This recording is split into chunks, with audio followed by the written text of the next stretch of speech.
Nah, saudara, kita sudah belajar bagaimana hidup dalam kekudusan sebagai orang yang percaya, sebagai seorang Calvinis sejati. Jadi kita jangan termakan oleh fitnah bahwa Calvinis itu tidak mengajarkan kekudusan dan hidup seenaknya karena mengajarkan sekali selamat tetap selamat. Itu fitnah. Jadi kita tidak pernah mengajarkan gara-gara pengertian sekali selamat tetap selamat, karena itu hidup kudus tidak diperlukan sama sekali. Sama sekali itu salah. Jadi memang benar sekali selamat tetap selamat. Tetapi justru karena keselamatan itu sudah terjamin dan kita pasti memperoleh hidup yang kekal, maka respons dari orang yang menerima anugerah Allah seperti itu adalah mengucap syukur dan akan berbuat yang terbaik untuk kemuliaan bagi Allah. Dan salah satu hal yang terbaik bagi kemuliaan Allah adalah yaitu hidup kudus. Kerinduan untuk benar-benar hidup kudus di hadapan Allah. Tapi apa arti hidup kudus? Hidup kudus adalah hidup yang penuh dengan paradoks. Itu yang saya sudah juga ajarkan, bahwa orang yang makin dikuduskan adalah orang yang makin menyadari ketidaklayakannya di hadapan Allah. Jadi bukan orang yang makin dikuduskan itu orang yang merasa dirinya sudah kudus, dirinya sudah hebat, dirinya sudah sangat berjasa di hadapan Tuhan. Tidak. Dia justru menyadari ketidaklayakannya. Dia makin menyadari anugerah Tuhan begitu besar bagi kehidupannya. Tanpa anugerah Tuhan, dia tidak mungkin mampu untuk bisa dilayakkan di hadapan Allah. Ya, kita bisa dilayakkan itu karena karya Kristus, bukan karya saudara dan saya. Oke. Hari ini kita akan membahas satu topik yang baru, yaitu bagaimana Allah juga memberikan kita anugerah untuk hidup menggenapi bagi kemuliaan Allah. Saudara-saudara, segala sesuatu disiapkan Allah itu bagi kemuliaannya. Segala sesuatu tanpa kecuali. Ya. Baik peristiwa yang jahat maupun peristiwa yang baik. Ya, peristiwa yang salah maupun peristiwa yang benar, semua adalah dipersiapkan bagi kemuliaan Allah. Nah, sekarang satu aspek yang mau ditekankan dari buku ini tentang bagaimana Allah menggenapi kemuliaannya dalam kehidupan orang Kristen. Jawabannya adalah melalui penderitaan. Nah, ini yang paling tidak disukai oleh banyak orang tentunya ya. Kenapa Allah menggenapi kemuliaannya di dalam kehidupan orang Kristen melalui penderitaan? Mestinya melalui segala kemenangan, segala kesuksesan, segala kelimpahan berkat, segala kekayaan, segala kesembuhan, ya, dan berkat yang berlimpah-limpah, itulah semuanya untuk menggenapi kemuliaan Allah. Tapi di sini justru Allah menggenapi kemuliaannya di dalam kehidupan orang Kristen melalui penderitaan. Nah, mari kita baca bagian ini. Dan saya minta Silva untuk membacakan bagi kita semua. Yaitu di halaman 28, buku Calvinis. Apakah Calvinis sejati itu? Halaman 28, alinea yang paling bawah, mulai dari kata satu cara, terus sampai halaman 29, dan sampai halaman 30 yang paling atas. Ya, 30 yang alinea paling atas saja. Silakan Silva membacakan bagi kita semua. Satu cara Allah menggenapi kemuliaannya di dalam kehidupan orang-orang Kristen adalah melalui penderitaan. Kehidupan orang Kristen itu sulit. dan Allah tidak pernah menjanjikan yang sebaliknya. Yesus dengan apa adanya mengatakan kepada murid-muridnya dalam Yohanes 16 ayat 33, "Dalam dunia kamu menderita penganiayaan." Sebagai tambahan kesulitan hidup dalam dunia yang jatuh, penyakit, bencana, dan kematian, orang Kristen akan selalu berada dalam resiko penyiksaan. Calvinisme berkomitmen pada realisme, dan Calvin sendiri mengatakan, semua orang yang telah dipilih Tuhan dan diterima ke dalam kumpulan orang-orang kudusnya harus mempersiapkan diri mereka untuk hidup yang keras, hidup yang sulit, penuh kerja keras, dan penuh kedukaan yang tidak terbilang. Ini karena kehidupan Kristen terpola seperti hidup Kristus. Yang terjadi pada Kristus terjadi pula pada orang Kristen melalui penderitaan menuju kemuliaan. Pertama direndahkan, lalu ditinggikan. Salib sebelum mahkota.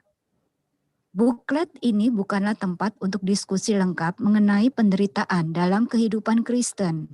Akan tetapi harus dicatat, Calvinisme memberikan perspektif yang unik. Fakta bahwa Allah itu berdaulat berarti segala hal, termasuk penderitaan kita, digunakan untuk memenuhi tujuan Allah yang paling utama dalam membawa kemuliaan bagi Allah. Saat tertimpa masalah, Calvinis sejati mengasumsikan sejak awal bahwa Allah telah memegang kendali dan bahwa akhirnya Allah akan menggenapi tujuan baiknya. Oleh karena itu, setiap kerusakan adalah kesusahan untuk tunduk pada kehendak Allah yang baik dan sempurna. Pernyataan yang paling terkenal mengenai kedaulatan Allah atas penderitaan muncul di dekat penghujung Roma 8. Kita tahu sekarang bahwa Allah turut bekerja di dalam segala sesuatu untuk mendatangkan kebaikan bagi mereka yang mengasihi Dia, yaitu bagi mereka yang terpanggil sesuai dengan rencana Allah. Roma 8 ayat 28. Mungkin karena begitu familiarnya pernyataan ini menjadi sebuah klise Kristen. Nyatanya, terkadang dikatakan ayat tersebut terlalu hambar untuk dibagikan dengan seseorang yang mengalami penderitaan. Tentu memungkinkan untuk menggunakan ayat ini atau ayat Alkitab lain tanpa kepedulian atau tanpa perasaan. Tetapi merupakan kekeliruan jika kita berpikir bahwa apa yang Roma 8 ayat 28 kan ajarkan tidak pantas untuk dibagikan. Karena ayat ini menghadirkan perspektif Kristen yang sejati mengenai kesukaran. Perspektif ini didasarkan sepenuhnya pada doktrin anugerah. Jika Paulus berhenti di tengah jalan, ayat ini hampir tidak menawarkan penghiburan apapun. Karena jika demikian, ayat itu akan dibaca. Kita tahu sekarang bahwa Allah turut bekerja dalam segala sesuatu untuk mendatangkan kebaikan bagi mereka yang mengasihi Dia. Roma 8 ayat 28a. Dalam hal itu, pekerjaan baik Allah akan bergantung pada kemampuan kita untuk mengasihinya dalam hati kita yang dingin. Untungnya, Paulus melanjutkan dengan menjelaskan bahwa mereka yang mengasihi Allah adalah mereka yang terpanggil sesuai dengan rencana Allah. Sebab semua orang yang dipilihnya dari semula, mereka juga ditentukannya dari semula untuk menjadi serupa dengan gambaran anaknya, supaya ia, anaknya itu, menjadi yang sulung di antara banyak saudara. Dan mereka yang ditentukannya dari semula, mereka itu juga dipanggilnya. Dan mereka itu juga dibenarkannya. Dan mereka yang dibenarkannya, mereka itu juga dimuliakannya. Roma 8 ayat 28b sampai 30. Karena itu kepastian kita bahwa Allah mengerjakan rencana baiknya tidak bergantung pada perasaan kita yang tidak pasti, tetapi bergantung pada pemilihan, panggilan, dan penebusan oleh Allah Tritunggal yang sudah menentukan kita untuk menjadi mulia. Iya, suatu penjelasan yang bagi saya juga sangat mempunyai kesan mendalam dalam kehidupan kita sebagai orang percaya. Bahwa seperti yang diungkapkan dalam kalimat yang tadi saya kutip, satu cara Allah menggenapi kemuliaannya di dalam kehidupan orang-orang Kristen adalah melalui penderitaan. Ya, banyak orang yang nggak suka penderitaan.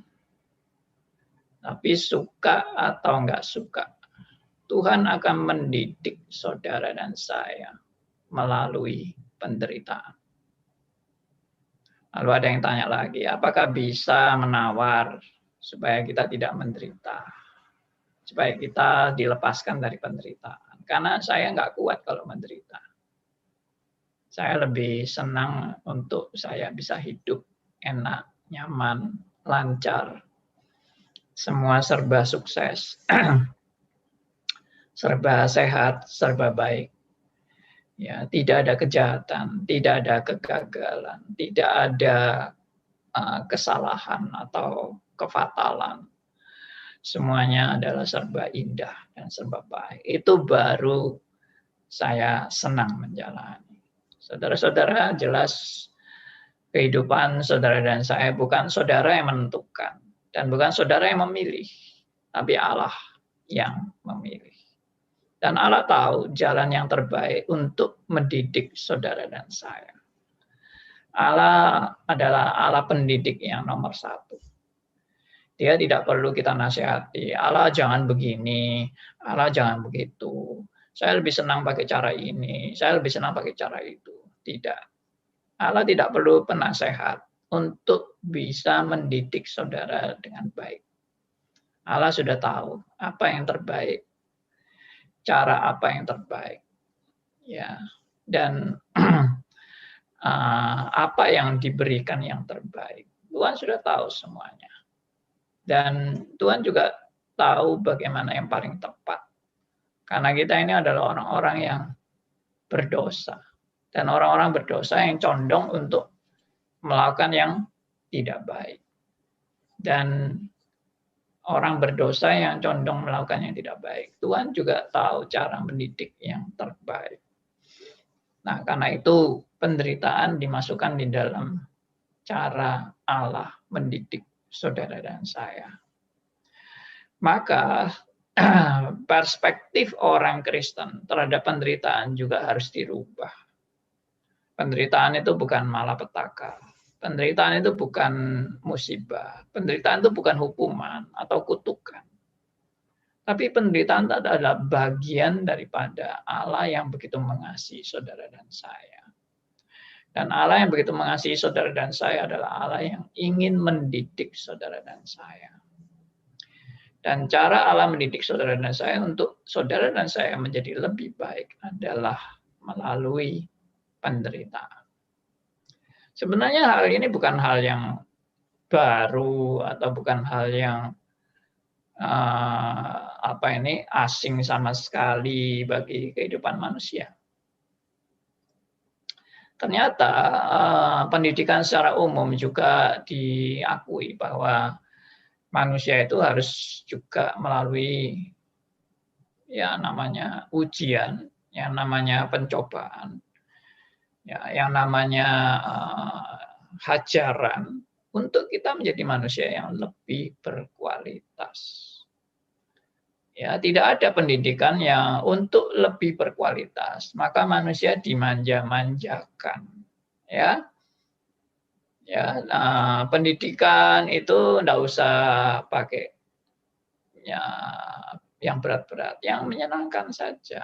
Semua yang enak, yang menyenangkan, yang gampang, tidak ada kesusahan, ya, tidak ada penderitaan, tidak ada tantangan, tidak ada kesulitan, semua serba lancar, serba bagus. Ya, apapun yang diinginkan itu juga yang dipenuhi. Nah, apakah ada pendidikan semacam itu? Ya, kita lihat coba seorang menjadi militer atau tentara atau prajurit. Ya, bagaimana seorang prajurit itu dididik?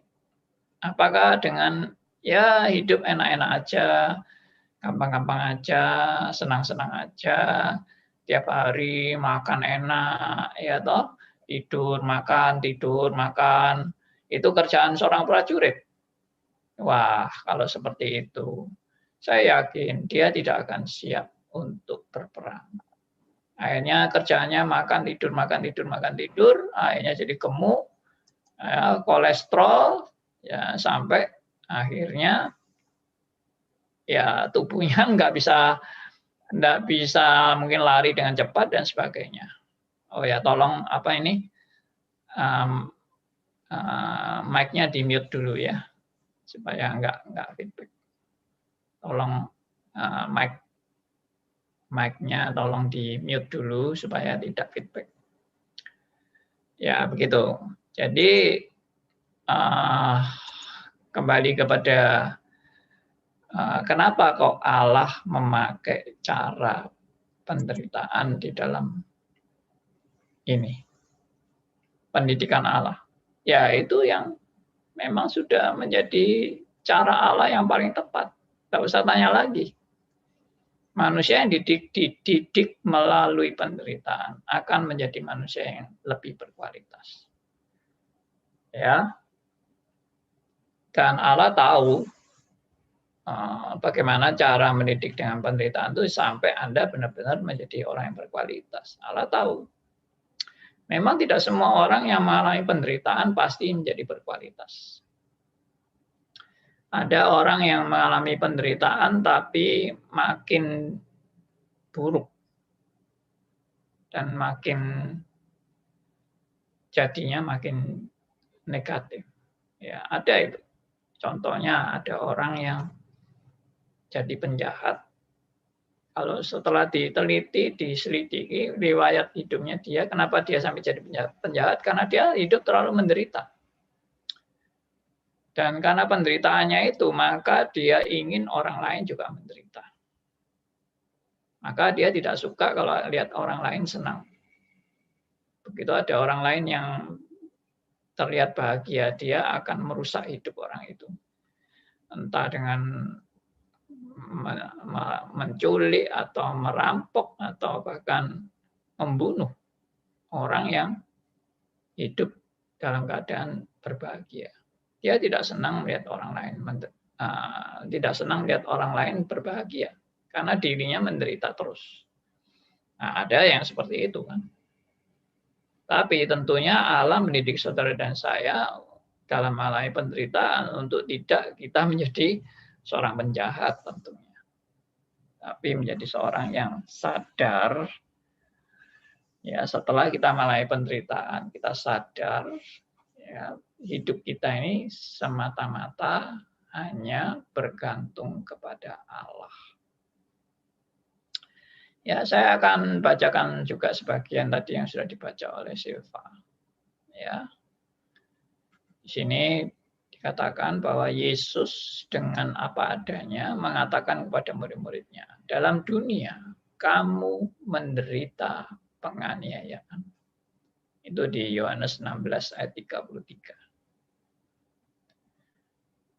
Jadi apa yang dimaksud dengan Tuhan Yesus kalimat ini? Dalam dunia kamu menderita penganiayaan. Ini janji yang nggak menyenangkan sekali. Seharusnya janji Allah itu bukan janji yang seperti ini.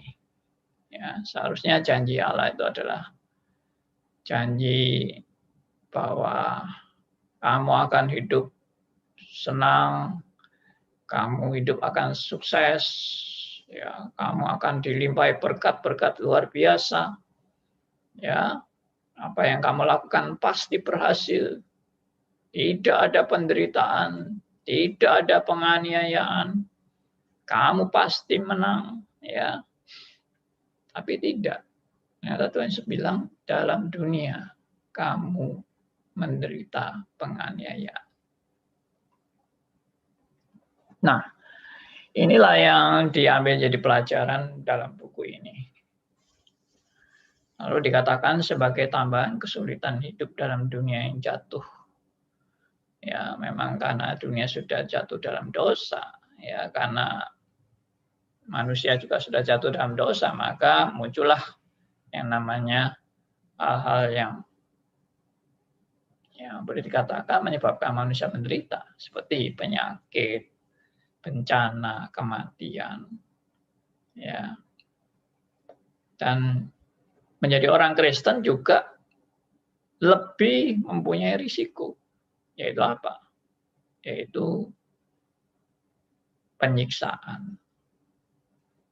Ya, sebagai orang percaya, kita itu tidak dijanjikan hidup yang selalu diterima orang banyak. Kadang-kadang ya diterima orang, tapi juga seringkali tidak diterima dan ditolak dan bahkan dilawan dengan penyiksaan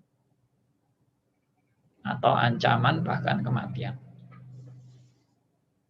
Tidak sedikit orang kita dengar cerita orang-orang Kristen yang menjadi misionari yang akhirnya dibunuh. Ya, mereka adalah pahlawan tanpa nama mungkin. Atau menjadi tidak begitu terkenal karena pelayanannya baru dimulai, sudah dibunuh. Maka mungkin kita berpikir ya itu mungkin salahnya sendiri, itu bukan panggilan Tuhan. Kalau panggilan Tuhan kan tidak mungkin dibunuh. Wah, siapa bilang orang punya pandangan seperti itu terlalu sempit, kalau dipanggil Tuhan tidak mungkin dibunuh. Ya, Stefanus juga dipanggil Tuhan, di awal pelayanannya dia bahkan dibunuh. Ya memang dia sudah sebelumnya sudah pelayanan juga, tapi itu termasuk masih awal-awal pelayanan. Karena para rasul belum tersebar di luar Yahudi. Mereka masih berkecimpung di daerah orang-orang Israel sendiri, dan Stefanus dibunuh oleh orang-orang Yahudi. Luar biasa sekali, bukan oleh orang kafir. Ya, karena apa? Karena dia mengkorbankan hal yang sangat menyakitkan hati para pendengarnya. Nah, itu. Ya, itu kan menjadi suatu pertanyaan, kenapa Stefanus dilempari batu sampai mati? Mestinya kalau kita mengikuti skenario dari kita sendiri, mestinya sebelum Stefanus dilempari batu, ya Tuhan memberi perlindungan kepada Stefanus. Malaikat-malaikatnya diutus untuk melindungi Stefanus, dan orang-orang yang mau menyakiti Stefanus langsung dihajar habis oleh malaikat-malaikat Tuhan. Sehingga mereka semua yang mau membunuh Stefanus malah tambah mati. Mestinya gitu ya kalau itu skenario kita. Tapi ternyata skenario dari Allah, Stefanus dilempari batu, nggak ada malaikat, tidak ada yang melindungi. Batu-batu terlempar dan dia terkena batu sampai akhirnya mati. Pertanyaannya, di mana perlindungan Tuhan dan pemeliharaan Tuhan? Dan apa yang menjadi pelajaran bagi Stefanus? Karena dia toh mati. Kalau misalnya habis itu Stefanus hidup, lalu dia makin belajar supaya mungkin habis ini korbannya jangan sampai menyakitkan hati orang, supaya dia jangan dilempari batu lagi. Korbannya yang api-api aja, yang bagus-bagus aja. Mungkin itu pelajaran dari Stefanus. Tentunya tidak. Ya ini saya hanya memplesetkan saja.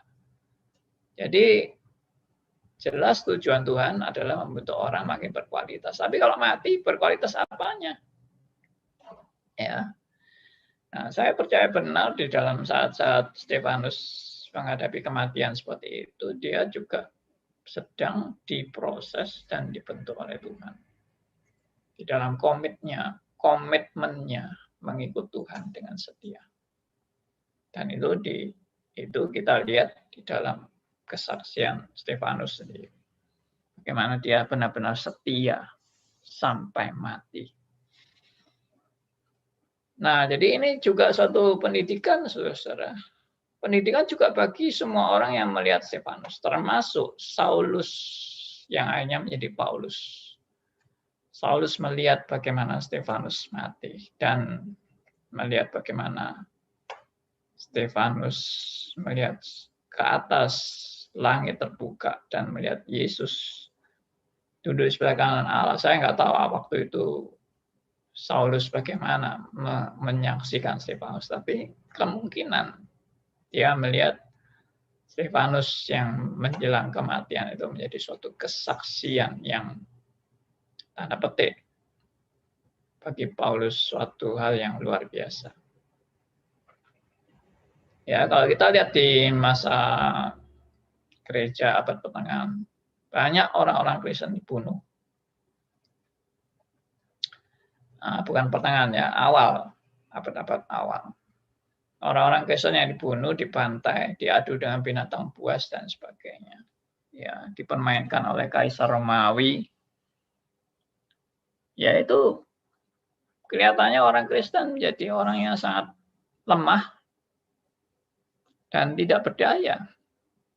Karena ditangkapi semua dan disiksa dan akhirnya diadu binatang buas dan mati. Ada yang penggal, ada yang dibakar hidup-hidup. Nah, lalu di mana letak kekuatan kekristenan dalam saat-saat seperti itu?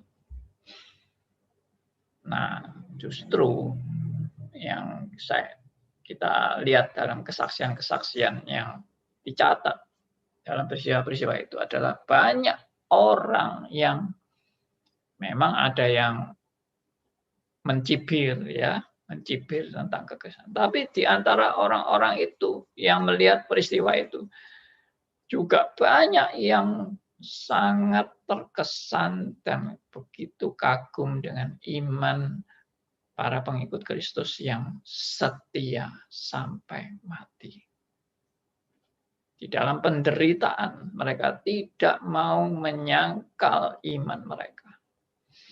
Mereka tidak mau menyembah kaisar sebagai Allah mereka. Mereka berkomitmen tetap mengikut Kristus, Allah satu-satunya. Nah, itu. Jadi dalam hal ini malah penderitaan itu menjadi suatu kesaksian. Orang terkagum-kagum, tertarik apa yang mereka percaya sehingga mereka tetap teguh sampai mati. Apa yang menjadi rahasia? Itu banyak orang ingin tahu. Saya yakin juga kematian Stefanus banyak menggetarkan hati Saulus yang melihat pada waktu itu. Dan itu yang menjadi mungkin juga langkah awal untuk mempersiapkan Saulus akhirnya bertobat menjadi Paulus. Nah, saudara-saudara, inilah rencana Allah dalam penderitaan. Ya, jadi memang Tuhan itu tahu cara mendidik yang baik. Kita sebagai orang tua aja juga tahu kok cara mendidik anak-anak kita dengan baik. Anak kita tidak boleh dimanja-manjakan terus. Kalau anak-anak dimanjakan terus jadinya apa? Rusak, jadi anak rusak. Jadi anak yang bagaimana? Jadi anak yang ya istilahnya manja kan semua kemauannya harus dituruti. Kalau nggak dituruti marah-marah, ngamuk-ngamuk.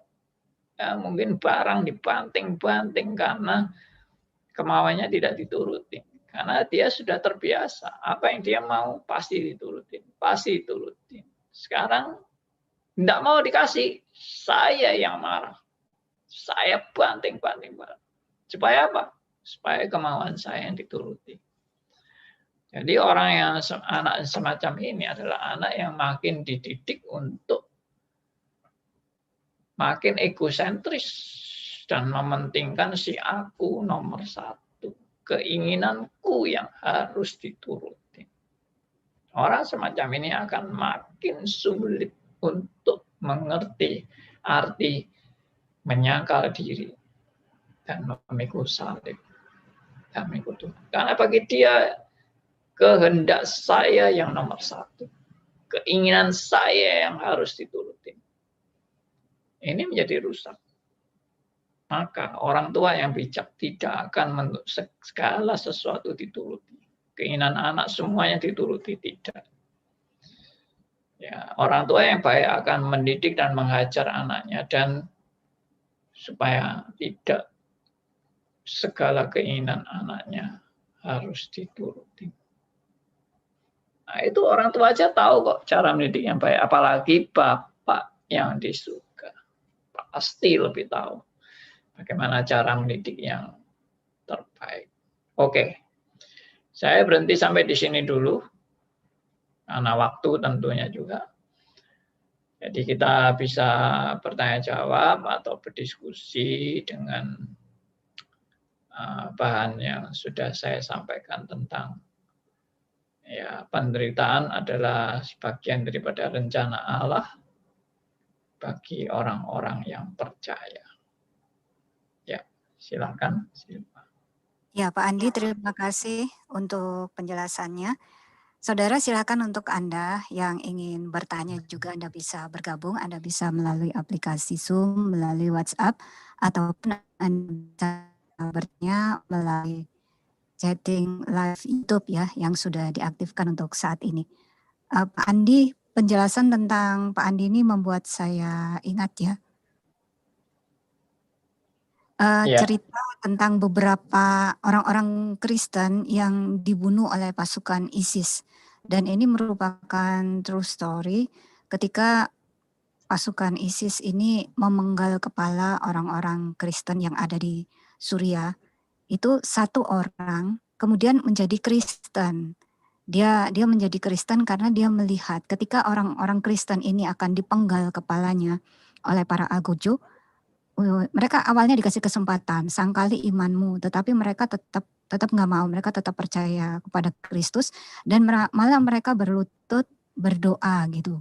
Dan ini tidak dilakukan oleh satu orang saja, tetapi beberapa orang. Dan akhirnya prajurit ISIS ini berpikir ya seperti yang tadi sudah disampaikan oleh Pak Andi, dia berpikir Allah seperti apa sih kok sampai pengikutnya itu begitu setia, mempertaruhkan nyawanya untuk tetap setia mengikut dia. Dan akhirnya dia belajar tentang Kristus, dia menggali tentang siapakah Yesus Kristus itu, dan akhirnya dia bertobat. Nah, ini ya sepertinya itu memang tidak hanya terjadi pada masa Stefanus yang bisa jadi mempertobatkan Paulus, tapi juga hari ini juga itu terjadi. Dan memang luar biasa gitulah kesaksian yang disampaikan oleh salah satu anggota ISIS ini. Tentunya dia sekarang sudah keluar gitu ya sebagai prajurit ISIS.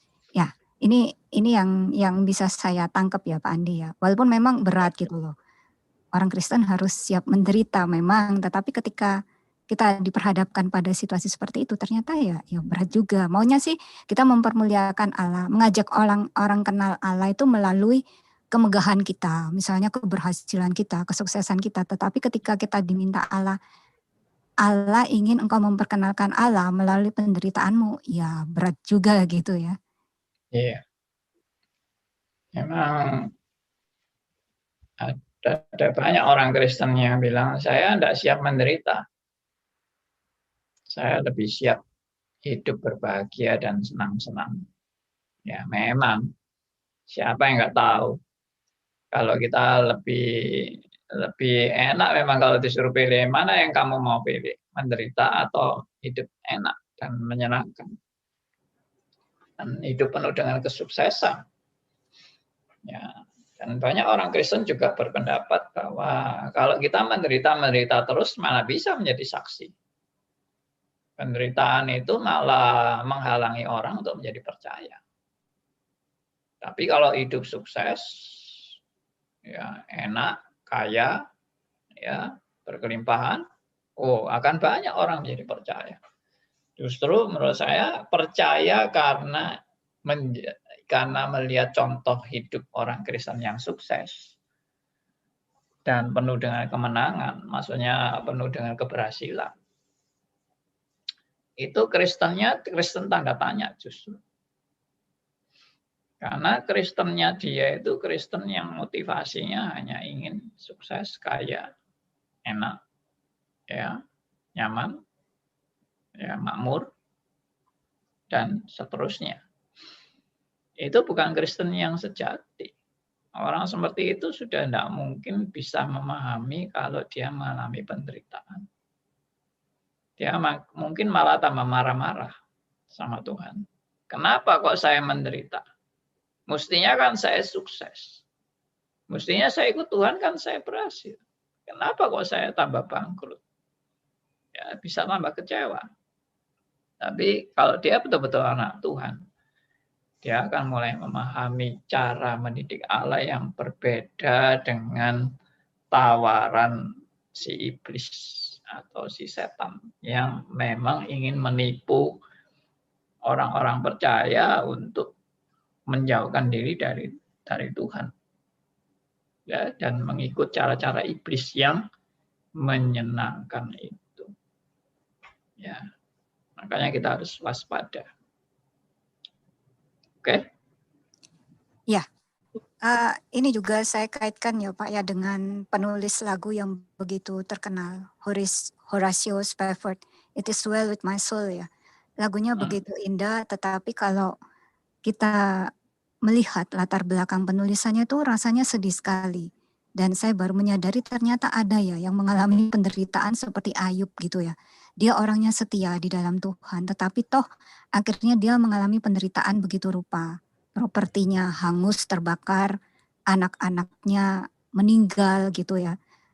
Tapi dia tetap imannya tetap kuat di dalam Tuhan. Tetapi dia sempat sedih, diceritakan juga karena adanya penghakiman justru dari saudara-saudara seiman yang memaksa Horatio Spafford ini dari kota metropolitan di Amerika, akhirnya dia terpaksa pindah ke Yerusalem karena dia tidak tahan dengan penghakiman dari saudara-saudara seiman yang mencurigai. Ada apa ya dengan Horatio kok sampai dia menerima pukulan yang begitu bertubi-tubi dari Allah. Dan sepertinya ini juga yang lebih memberatkan penderitaan kita, Pak. Ketika kita menerima didikan dari Tuhan, seringkali yang membuat kita semakin down itu karena kecurigaan-kecurigaan dari saudara seiman. Bukannya didoakan, tapi malah dicurigai. Kenapa ya dia sakit ya? Kenapa ya rumah tangganya seperti itu? Jangan-jangan dia punya dosa tersembunyi di hadapan Allah, sehingga kemalangannya itu bertubi-tubi. Nah, yang seperti ini yang justru semakin seolah-olah semakin memberatkan salib kita sebagai pengikut Kristus. Iya, memang seperti yang tadi saya katakan, Tuhan Yesus sendiri sudah menjanjikan pada murid-muridnya bahwa mereka semua akan mengalami penderitaan. Saya tadinya juga ragu-ragu dengan kata-kata Tuhan Yesus ini. Waktu saya masih di karismatik dan saya juga menekankan hidup penuh dengan iman, pasti sukses, pasti berhasil. Tapi dilema ya, kenapa kok harus menderita ya, dan menderita itu. Tapi kami juga waktu itu juga kagum dengan orang-orang yang berani menderita demi Kristus. Jadi ada kekaguman sendiri melihat orang-orang yang menderita itu. Jadi bukan sekedar takut atau nggak mau gitu, tapi ada kekaguman. Wah, itu luar biasa ya. Orang-orang yang siap menderita bagi Kristus itu luar biasa. Meskipun kita juga bisa takut dari diri kita. Maksudnya kita sendiri kalau mengalami mungkin kita nggak kuat. Tidak seperti orang-orang yang hidupnya disaksikan melalui mungkin video atau cerita di buku. Ya, mungkin kita merasa aku masa bisa seperti itu. Aku pasti tidak kuat. Aku lebih baik menyangkal Tuhan aja daripada aku menderita. Ya, tapi itu memang wajar lah. Ya, orang pertama-tama mungkin mengalami ketakutan, itu wajar. Tapi kalau dia sudah lama menjadi pengikut Kristus, dia mungkin melalui banyak pendidikan, banyak pengenalan akan kebenaran, dia akan lebih siap menghadapi penderitaan karena tujuan Allah itu baik. Jadi melalui penderitaan itu tujuan Allah itu baik. Ya, saya pernah kan kasih contoh orang tua yang membawa anaknya ke dokter untuk disuntik. Entah imunisasi, entah vitamin atau apa, disuntik dan itu sakit. Dan bagi anak, dokter itu kejam. Dan orang tuanya yang membawa ke dokter itu pun juga kejam. Ya, karena anaknya tidak paham.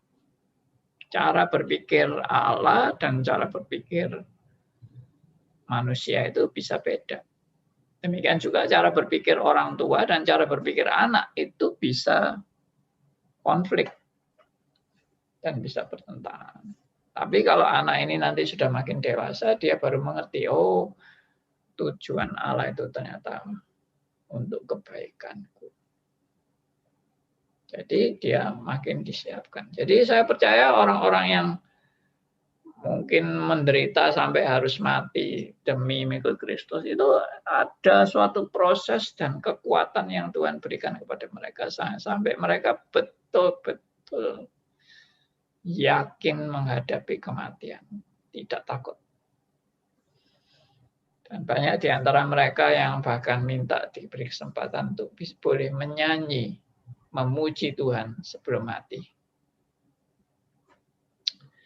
Ya mungkin orang-orang semacam itu saya sedang berpikir ya, maksudnya saya beberapa kali berpikir tentang merenungkan tentang orang-orang yang menderita dan siap mati bagi Kristus. Apa yang mereka pikirkan?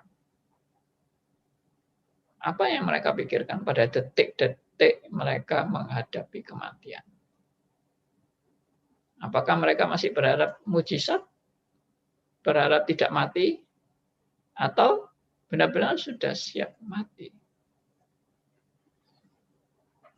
Dan kemungkinan bisa timbul pikiran-pikiran yang Tuhan anugerahkan kepada mereka. Seperti misalkan,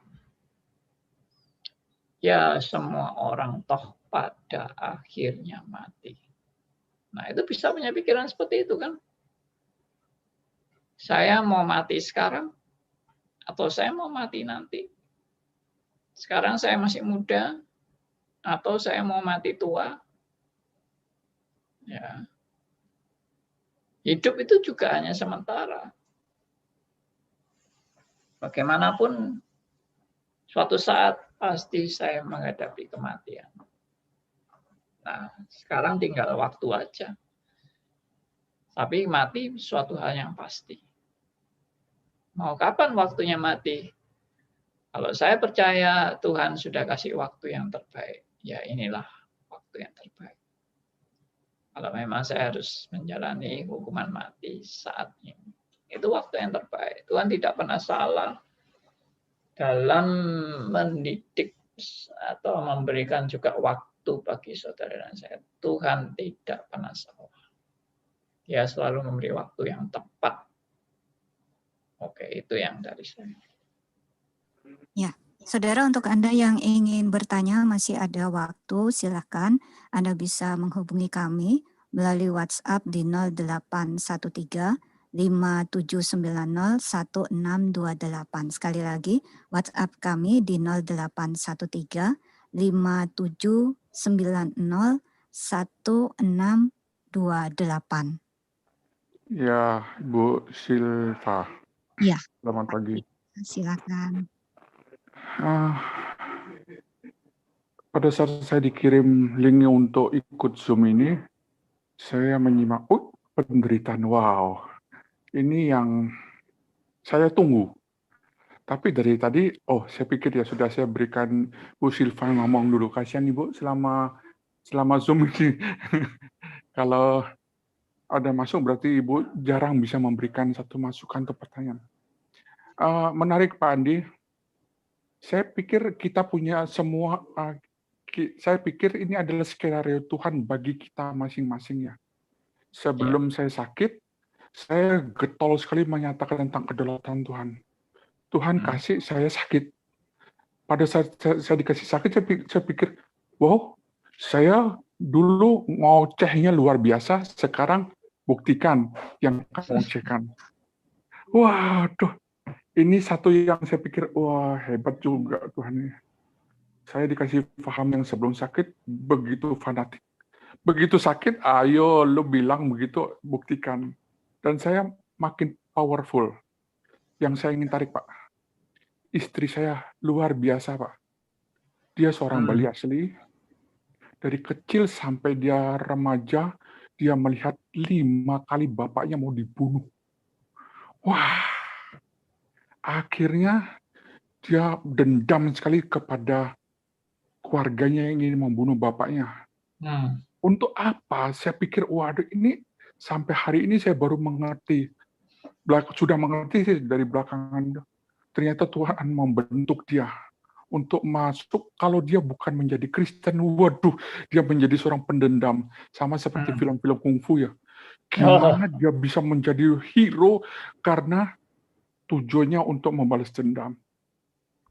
Kemudian hari ini, kemarin saya bilang, Tuhan kan mengajarkan kita mengampuni 77 kali. Terus dia bilang, maafkan saya Pak, Tuhan tidak menganugerahkan saya untuk mengampuni orang gitu. Saya pikir, wah ini. Tapi ini luar biasa Pak. Setelah saya nikah sama dia punya iman jauh di atas saya. Nah saya pikir ini skenario Tuhannya. Kalau bukan dia istri saya, mungkin saya sudah diceraikan. Nah ini kan konten penderitaan. Nah dalam masa saya sakit ini saya banyak sekali menyimak kehidupan orang. Terakhir saya melihat Khairul Anwar. Dia bandit Pak, dia punya kepahitan karena umur 8 bulan dia dijual, dikasih kepada orang. Dia bersaudara banyak. Singkat cerita sampai umur 42 dia jadi penjahat, dia jadi bandit, jadi narkoba, keluar masuk, jadi pezinah, jadi semua. Tapi ditangkap oleh Tuhan menjadi hamba Tuhan yang luar biasa. Betul-betul. Dan saya pikir ini skenario apa ya? Poinnya saya adalah begini, Pak. Itu ada bagian masing-masing. Sebetulnya Tuhan mau memenangkan kita ya. Khususnya kita sendiri itu karena pribadi kita. Ya kalau kita dimenangkan, kalau nggak dimenangkan ya sudah kayak jadi Yudas Iskariot begitu ya. Dan itu adalah merupakan rangkaian dari rencana Tuhan yang sempurna. Ini doktrin pengajaran Pak Andi itu sudah nyantol Pak. Jadi bahkan orang dibuat ada satu ayat emas saya tentang penderitaan. Amsal 4 ayat 16 atau Amsal 16 ayat 4. Tuhan membuat segala sesuatu untuk tujuan masing-masing. Bahkan orang fasik dibuat untuk hari malapetaka. Waduh, itu luar biasa. Jadi memang kalau kita punya perannya apa, untuk apa, itu pasti ada sebab akibat yang Tuhan mau tanamkan di dalam diri kita. Dan sampai hari ini saya bersyukur saya bisa jadi sparring partner Pak Andi. Nah itu yang saya tadi pikir, saya begitu ada teman-teman mau masuk, apakah saya masuk? Saya kasih kesempatan Bu Silva dulu ngomong dua itemnya. Nah itu semua hikmat Tuhan. Jadi ya saya bersyukur saya diberikan sakit ini, dan hari ini saya berani, kalau orang ngomong apa, pada saat sakit ada satu di awal ya, saya minta waktu. Ada satu keluarga datang, dia ngoceh kepada saya. Oh Pak Elia harus begini, saya begini. Saya tahan. Aduh, saya bilang, sampai Pak, kalau Bapak di posisi saya, apakah Bapak bisa berkata-kata seperti selancar itu? Saya sudah nahan Pak. Hari ini saya mengerti. Kalau kita belum pada posisi penderitaan, janganlah terlalu sesumbar menjual nama Tuhan di depan kita. Nah, Ibu Mercy Matakupan juga mengupas tentang hal ini di Unwanted Blessing. Nah, poinnya adalah saya dilengkapin banyak sekali, Pak. Saya nggak tahu apakah saya mati atau saya sembuh atau apa. Tapi minimal dalam masa-masa penderitaan ini, saya bisa menjadi penyalur. Lu ngomong, gua merasakan walaupun saya nggak sesakit yang lainnya, tapi ya saya minimal bisa tidak mencuri kemuliaan Tuhan. Oke. Terima kasih. Ya, terima kasih. Terima kasih. Saksian yang baik. Saya melihat begini Pak ya, dari penjelasannya Pak Andi dan juga sharing dari Pak Elia, yang menarik adalah dalam setiap penderitaan yang Tuhan izinkan, Tuhan mengaruniakan kasih karunia-Nya berlimpah-limpah gitu ya. Sehingga kalau tadinya kita mikir saya bisa tahan nggak ya dengan penderitaan yang Tuhan izinkan. Kita mikirnya kayaknya nggak bisa. Tetapi ketika Tuhan izinkan dan akhirnya Tuhan sungguh-sungguh berikan kita kasih karunia, pada akhirnya kita dimampukan untuk menanggungnya. Nah, saya melihat ini luar biasanya kasih Allah. Ya. Ya, Andi ini sudah tersisa hanya beberapa menit. Pak Andi silakan menyimpulkan pembahasan kita tentang Allah menyatakan kemuliaannya melalui penderitaan. Iya. Ada teman lain mungkin yang mau kasih pertanyaan atau masukan? Kalau nggak ada, Ini belum saya masuk pada kesimpulan. Ya, silakan. Oke, jadi seperti yang tertulis dalam buku ini, Tuhan sendiri punya rencana untuk saudara dan saya mengalami penderitaan itu tetap supaya tujuan Tuhan yang tercapai. Nah, itu poinnya di situ. Seperti Pak Elia tadi juga mengatakan Tuhan yang berdaulat. Jadi kenapa Tuhan berdaulat? Mau ditekankan? Ya karena semua itu demi tujuan Tuhan tercapai.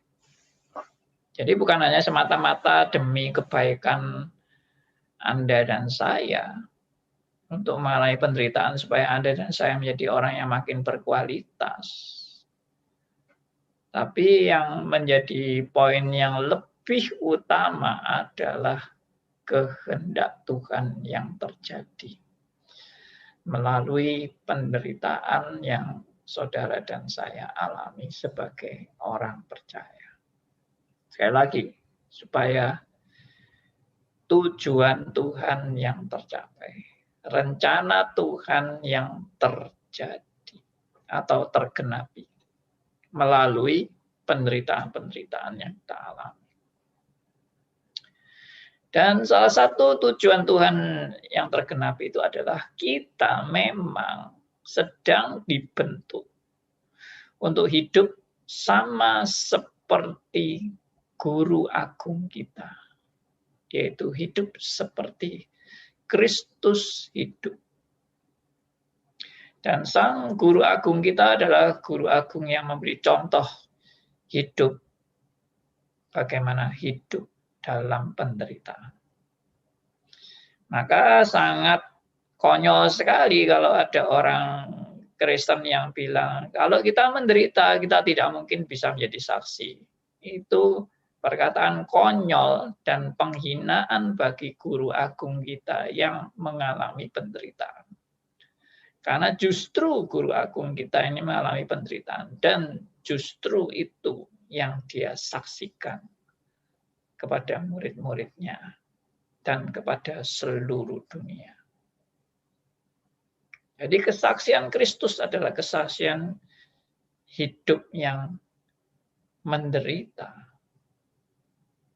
menjalani penderitaan, menjalani semua itu demi menggenapi rencana Allah. Tentunya tidak hanya sekedar menderita, titik. Tujuan itu bukan tujuan supaya menderita, titik, tidak. Tapi menderita adalah suatu hal yang harus dijalani untuk mencapai yang disebut di sini yaitu mahkota. Ya. Jadi saya kutip kalimat terakhir dari alinea pertama tadi yang dibaca. Yang terjadi pada Kristus, terjadi pula pada orang Kristen.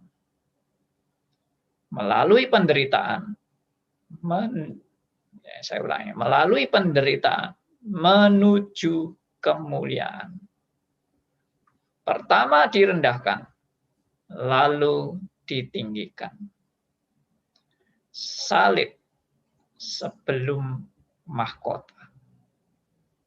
Ya, saya ulangi. Pertama direndahkan, lalu ditinggikan. Salib sebelum mahkota. Ya, itulah yang kita bahas hari ini. Kita akan lanjutkan minggu depan. Tetap mengenai Calvinis yang sejati, kiranya boleh menjadi berkat bagi kita semua. Mari kita berdoa.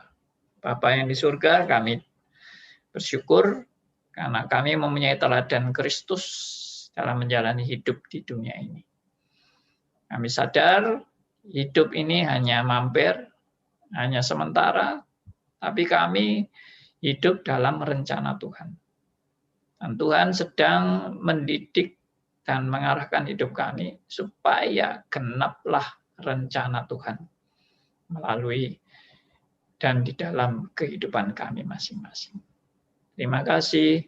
Kami serahkan semua yang sudah kami bicarakan. Tuhan sertai rekan-rekan yang sudah bersama-sama dengan kami mendengarkan acara ini, baik di Zoom, di YouTube, maupun di aplikasi Radio RMC.